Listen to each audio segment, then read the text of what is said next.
அனைவருக்கும் வணக்கம். நாம் இன்னைக்கு 6ஆம் வகுப்பு 3வது பருவத்தில் 3வது இயலில் உள்ள அணி இலக்கணம் பார்க்க போகிறோம். எதுவுமே அழகாக இருந்தால் தான் நமக்கு பிடிக்கும்.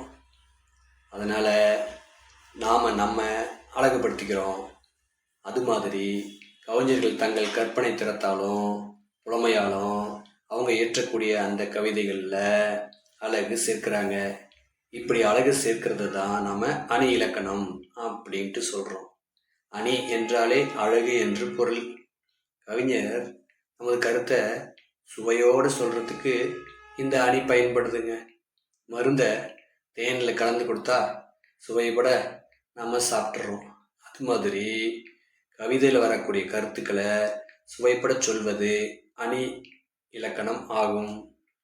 இதில் இன்னைக்கு நாம் இயல்பு நவிற்சி அணி, உயர்வு நவிற்சி அணி அப்படின்னு 2 அணிகளை பார்க்க போகிறோம்.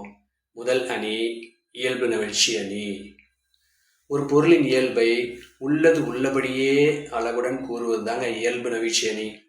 இதனை தன்மை நவிற்சி அணி அப்படின்னு சொல்லலாம். ஆகவே இயல்பு நவிற்சி அணியோட இன்னொரு பேர் தன்மை நவிற்சி அணி. பாடல் கொடுத்துருக்காங்க பாருங்க. கவிமணி தேசிகநாயனார் எழுதிய தோட்டத்தில் மேயுது வெள்ளை பசு, அங்கே துள்ளி குதிக்குது கன்று குட்டி, அம்மா என்குது வெள்ளை பசு, உடன் அண்டையில் ஓடுது கன்று குட்டி, நாவால் நக்குது வெள்ளை பசு, பாலை நன்றாய் குடிக்குது கன்று குட்டி. இந்த பாடலை பாருங்க. கவிஞர் பசுவும் கன்றுக்குட்டியும் உன்னோட ஒன்று கொஞ்சம் விளையாடுறத அப்படியே இயல்பாக எடுத்து பாடியிருக்காரு. இப்படி இயல்பாக பாடுறது தான் இயல்பு நவிற்சி அணி ஆகும். 2வது அணி உயர்வு நவிற்சி அணிங்க. உன்னை உயர்வுபடுத்தி சொல்றது. ஒரு பொருளின் இயல்பை மிகைப்படுத்தி அழகுடன் கூறுவது உயர்வு நவிற்சி அணியாகும். இதற்கான ஒரு எடுத்துக்காட்டு பாடல் கொடுத்துருக்காங்க. குளிர் நீரில் குளித்தால் கூதல் அடிக்கும் என்று, வெந்நீரில் குளித்தால் மேலே கருக்கும் என்று, ஆகாச கங்கை அனல் உரைக்கும் என்று, பாதாள கங்கையை பாடி அழைத்தார் உன் தாத்தா என்று ஒரு தாய் தாலாட்டு பாடுகிறார். அதாவது குழந்தை குளிர் நீரில் குளிச்சா கூதல் அப்படின்னா குளிரும் அப்படின்னு பொருள். கூதல் அப்படின்னா குளிர்ச்சி, அதுவே ரொம்ப குளிர்ச்சியாக இருக்கும் அப்படின்னு சொல்லிட்டு, வெந்நீரில் குளிச்சா குழந்தையோட மேலே கிட தோலெல்லாம் கருத்து போயிடும் அப்படின்னு சொல்லிட்டு, ஆகாய கங்கை அனல் உரைக்கும் என்று, ஆகாயத்திலிருந்து வரக்கூடிய கங்கை நீர் அனலா இருக்கும் அப்படின்னு சொல்லிட்டு பாதாள கங்கையை பாடி அழைச்சாராங்க.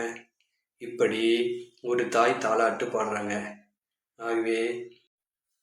ஆகவே இந்த பாடல்ல ஒரு குழந்தைய குளிக்க வைக்கிறதுக்காக அந்த தாத்தா எப்படி தண்ணீர் எடுத்துட்டு வந்தாரு அப்படின்னு சொல்லி இயல்பை மிகைப்படுத்தி அழகுடன் அந்த தாய் சொல்றாங்க. ஆகவே இது உயர்வு நவிற்சி அணி ஆகும். கற்பவை கற்றபின் இந்த பாடலை படித்து இதில் உள்ள அணி என்னன்னு சொல்ல முடியுமா பாருங்க. 6 சக்கரம் 100 வண்டி, அழகான ரயில் வண்டி, மாடு கண்ணு இல்லாமத்தான் மாயமாதான் ஓடுது, உப்பு பாரம் ஏற்றும் வண்டி, உப்புளிப்பாளையம் போகும் வண்டி. இது இயல்பு நவிற்சி அணி பயின்று வந்துள்ள ஒரு பாடலுங்க. தாலாட்டு அல்லது குழந்தை பாடலின் ஒரு பகுதி தாங்க இதுவும். இது ஒரு ரயில் வண்டியின் தோற்றத்தையும் அதன் வேகத்தையும், உப்பளத்திற்கு செல்வதையும், மாடுகள் இல்லாம மாயமா இந்த வண்டி ஓடுறதையும் வர்ணிக்கிறாங்க. இயல்பு நவிற்சி அணி ஒரு பொருளின் இயல்பை, அதன் குணங்கள், பண்புகள், பயன்கள் போன்றவற்றை அப்படியே வர்ணிப்பது இயல்பு நவிற்சி அணி அப்படின்னு சொல்றோம். இங்கு ரயில் வண்டியை அதனுடைய சக்கரங்கள், வடிவங்கள், மாடுகள் இல்லாமல் ஓடும் விதம், உப்பு ஏற்றி செல்லும் பணி போன்ற இயல்புகளை கொண்டு வர்ணிக்கிறாங்க. ஆகவே இந்த பாடல்ல இயல்பு நவிற்சி அணி பயின்று வந்துள்ளது. நன்றி.